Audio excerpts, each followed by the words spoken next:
नमस्कार दोस्तों, राधे राधे। दोस्तों, आज के वीडियो में महालक्ष्मी पूजा मैं करके दिखा रही हूँ। ये 16 दिवसीय होती है। इसके लिए आपको एक चौकी लेनी है। चौकी पे लाल अथवा पीला कपड़ा बिछा लेना, जो कि बहुत ही शुद्ध होना चाहिए। आपको एक कलश स्थापित करना है। इसके बाद आपके पास यदि कोई प्रतिमा हो लक्ष्मी जी गणेश जी की, उसको ले लीजिए। यदि धातु की है तो उसको हमें स्नान कराना होगा। आप एक फ़ोटो भी चौकी पे स्थापित करिए भगवान विष्णु और माता लक्ष्मी की। ये देखिए, मैंने यहाँ एक प्रतिमा ली है। फिर मैंने यहाँ पे कलश के बाद एक दीपक जला लिया, दीपक की भी पूजा कर ली है। अब यहाँ हम स्नान कराने की तैयारी करें माता लक्ष्मी की जो प्रतिमा है उसके लिए। यहाँ देखिए, चौकी पे आप देख रहे पीला वस्त्र बिछा। यहाँ पे माता लक्ष्मी और विष्णु जी की मैंने एक फ़ोटो भी रख ली है। इनकी प्रतिमा रख लेंगे तो बहुत अच्छा रहता है, ना हो तो कोई बात नहीं है। इनको स्नान हमें जो कराना है ये पंचामृत से कराना है। आप पंचामृत बना लीजिए, फिर उससे इनको स्नान कराइए। ओम महालक्ष्मी नमः, ओम गंगणपतये नमः मंत्र का जाप करते हुए आप इनको स्नान कराएंगे। पंचामृत स्नान के बाद आपको शुद्ध जल से स्नान करवाना है। शुद्ध जल के बाद आप गंगा जल से भी स्नान कराएंगे, फिर गुलाब जल से स्नान करा देंगे, और आप लास्ट में इनको इत्र लगा के अच्छी तरह से वस्त्र आदि अगर आपके पास है तो पहना दीजिए, नहीं तो मोली या कलावा इनको पहना दीजिए। मैंने प्रतिमा को पोंछ लिया है। इसके बाद आसन दिया है। इनको लाल रंग के आसन पे बैठा रही। पहले अक्षत नीचे रखा है, उसके ऊपर स्थापित करा है। माँ लक्ष्मी को लाल रंग के फूल बहुत पसंद है, अगर हो सके तो लाल रंग के फूल चढ़ाइए। यहाँ मैं वस्त्र रूपी कलावा अर्पित कर रही हूँ। यदि आप वस्त्र पहना सकते हैं तो आप वस्त्र अवश्य पहनाइए। गणपति जी को जनेऊ ज़रूर अर्पित करिए हल्दी में लगाकर। फिर यहाँ पे लाल रंग के पुष्प आपको चढ़ाने हैं। देखिए, मैं यहाँ गुलाब चढ़ा रही हूँ। आप चाहें तो जो भी पुष्प है वो आप चढ़ा सकते हैं, लेकिन हो सके तो आप लाल पुष्प अगर चढ़ाएंगे तो ज़्यादा अच्छा रहता है। देखिए, इस तरह से कहते हैं कि ये 16 दिवसीय महालक्ष्मी की जो पूजा है भगवान कृष्ण ने पांडवों से करवाई थी जब उनका सारा राजपाट चला गया था। यदि आप भी धन संबंधी आर्थिक समस्याओं से जूझ रहे हैं तो ये 16 दिवसीय महालक्ष्मी की पूजा अवश्य करें। इसमें कोई भी कठिनता जैसी बात नहीं है। आपको प्रथम दिवस तो जैसे मैं बता रही हूँ आपको स्थापित कर देना है माँ लक्ष्मी को यहाँ पर गणेश जी के साथ। यहाँ आप इनको दूर्वा अवश्य चढ़ाएं। दूर्वा से ही यहाँ पे जल अर्पित होगा, और दूर्वा का प्रयोग इस पूजा में बहुत ही अधिक होता है। हो सके तो 16 की संख्या में दूर्वा आदि चढ़ाएं, 16 की संख्या में मिठाई चढ़ाएं, 16 की संख्या में फल चढ़ाएं। यदि नहीं हो सकता है तो आप केवल अष्टमी के दिन, जब गज लक्ष्मी की पूजा होती है, उस दिन 16 की संख्या में सब कुछ चढ़ाएं, और डेली 16 दिन आप इनको ऐसे ही कोई फल, ऋतु फल जो होता है और मिठाई है वो चढ़ा दें। यहाँ देखिए, अब मैं हल्दी कुमकुम लगा रही हूँ माता लक्ष्मी को, गणेश जी को। आप भी इसी तरह से लगाएं, और सिंदूर अवश्य अर्पित करें। गणेश जी को सिंदूर अति प्रिय है, माता लक्ष्मी को भी सिंदूर लगाएं। इत्र अवश्य लगाएं।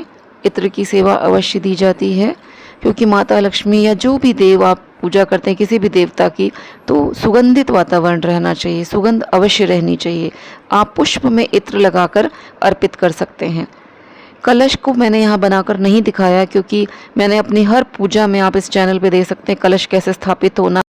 कलश के नीचे एक अष्टदल कमल बनाया जाता है, उसके ऊपर एक तांबे या किसी अन्य धातु का गंगा जल मिश्रित जल से भरा पात्र रखा जाता है।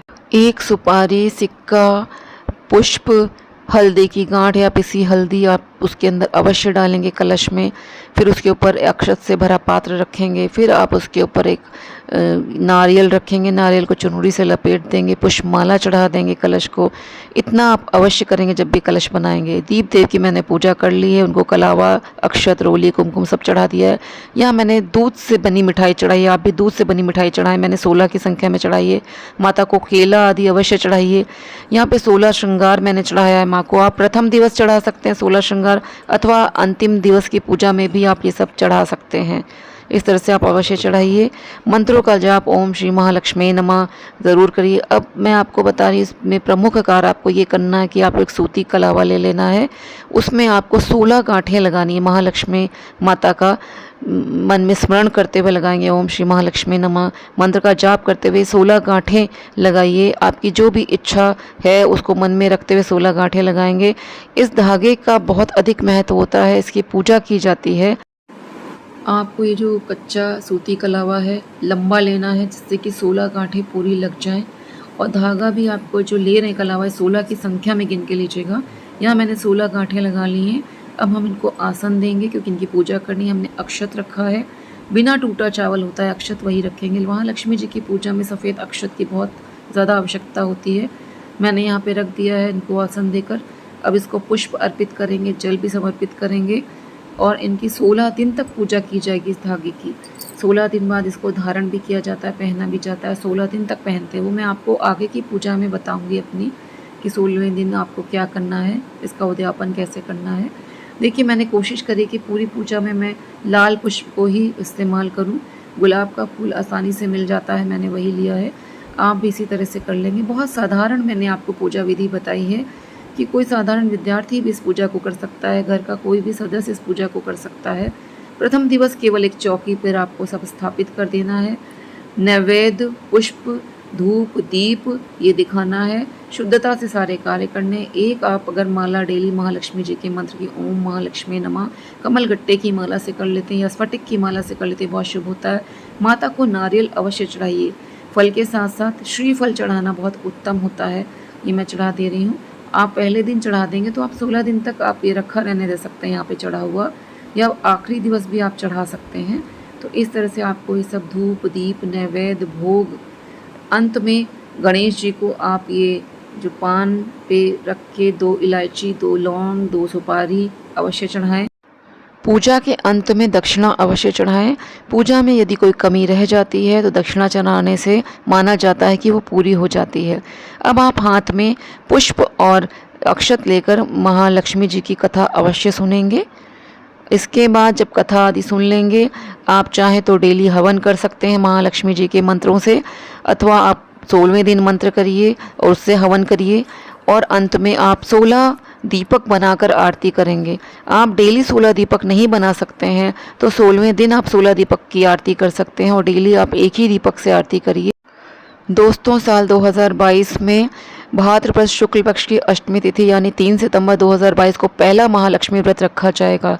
16 दिन तक चलने वाले इस व्रत का समापन आश्विन मास के कृष्ण पक्ष की अष्टमी तिथि को होगा, यानी 17 सितंबर 2022 को आखिरी व्रत का पालन किया जाएगा। कुछ लोग यदि अपने श्री यंत्र, गोमती चक्र आदि की पूजा करना चाहते हैं तो वो यहाँ पर 16 दिन तक उनको यहाँ रख सकते हैं, उनकी भी पूजा कर सकते हैं, लेकिन मैंने यहाँ पे नहीं रखा है, यह आपकी चॉइस है। तो दोस्तों, बहुत ही साधारण पूजा विधि मैं आपको बता रही हूँ जिसको आप आसानी से कर सकते हैं। एक बात का ध्यान रखना है कि 16 दिन तक आपको यदि व्रत रख रहे हैं तो आपको केवल इसमें दूध से बनी मिठाइयाँ ले सकते हैं, फल ले सकते हैं, अन्न का सेवन नहीं कर सकते हैं। यदि आप 16 दिन तक व्रत नहीं रख सकते हैं तो प्रथम दिवस आप अवश्य व्रत रखिए, फिर 8वें दिन व्रत रख लीजिए, फिर 16वें दिन व्रत रख लीजिए, तो आपको पूरा 16 दिन के व्रत का फल मिल जाएगा। महालक्ष्मी व्रत का महात्म्य स्वयं श्री कृष्ण ने भी बताया है। भविष्य पुराण के अनुसार जब चौपड़ के खेल में पांडव कौरवों से हार गए थे तो उन्हें अपना सब कुछ गंवाना पड़ा था। उन्होंने धन संपत्ति सब कुछ जुए में लुटा दिया था। आर्थिक संकट होने पर धर्मराज युधिष्ठिर ने श्री कृष्ण से धन प्राप्ति का उपाय पूछा तो भगवान श्री कृष्ण ने उन्हें महालक्ष्मी व्रत करने की सलाह दी। मान्यता है कि इस व्रत को करने से माँ लक्ष्मी अत्यंत प्रसन्न होती हैं और आर्थिक संकट दूर होता है, दरिद्रता का वास नहीं होता, साथ ही समृद्धि में बढ़ोतरी का वरदान मिलता है। इस व्रत में गजलक्ष्मी व्रत का पूजन शाम के समय किया जाता है। शाम के समय स्नान कर पूजा स्थल पर लाल रंग का वस्त्र बिछाकर केसर मिले चंदन से अष्टदल कमल बनाकर उस पर चावल रखकर फिर जल से भरा कलश रखा जाता है और कलश के पास हल्दी से कमल बनाकर देवी लक्ष्मी की प्रतिमा रखते हैं। उसके बगल में ही गणेश जी की प्रतिमा भी रखी जाती है। देवी को सोने के आभूषण से सजाया जाता है। यदि संभव हो तो इस दिन नया सोना खरीद कर उसे हाथी पर चढ़ा दें। श्रद्धानुसार सोने या चांदी का हाथी भी ला सकते हैं। इसके अलावा पूजन स्थल पर माता लक्ष्मी की मूर्ति के सामने श्रीयंत्र रखकर फिर कमल से देवी लक्ष्मी की पूजा किया जाता है। मैंने आपको बहुत ही साधारण पूजा बताया, लेकिन आपको जो विधिवत पूजा है वो इसी प्रकार की जाती है। देवी लक्ष्मी की पूजा करते समय सोने चांदी के सिक्के रखें। यदि संभव ना हो सके तो श्रद्धा अनुसार रुपए पैसे भी रख सकते हैं। इसके साथ ही दूध से बनी मिठाई, फल रखकर लक्ष्मी मंत्र ओम योग लक्ष्मी नमः, ओम आद्य लक्ष्मी नमः, ओम सौभाग्य लक्ष्मी नमः का जप करें। यह मंत्र जप 108 बार पूरी श्रद्धा और निष्ठा से करें। इसके बाद घी के दीपक से पूजा कर कथा सुने और माता लक्ष्मी की आरती कर भोग लगाएं। अंत में थोड़ा सा प्रसाद परिवार में बांटें और बाकी लोगों में बांटें। मान्यता है प्रसाद जितना बांटा जाएगा उतना ही पुण्य फल मिलता है। तो दोस्तों मैंने यहाँ पे आपको सरल पूजा विधि भी बता दी है और शास्त्रीय पूजा विधि भी बता दी है। आप सिंपल सी पूजा करिए, श्रद्धा से करिए। आपके पास जैसा टाइम है, आपके पास जो साधन उपलब्ध हैं, उस प्रकार पूजा करिए। हमेशा माता भाव की भूखी रहती हैं, आप भी जानते हैं। आपकी पूजा अवश्य सफल होगी। तो दोस्तों इसी के साथ मैं वीडियो यहीं पे समाप्त करती हूँ। वीडियो यदि पसंद आया हो तो इसको लाइक करें, शेयर करें। आप चैनल पर नए हो तो चैनल को सब्सक्राइब करना ना भूलें। जय श्री कृष्णा, जय श्री राधे।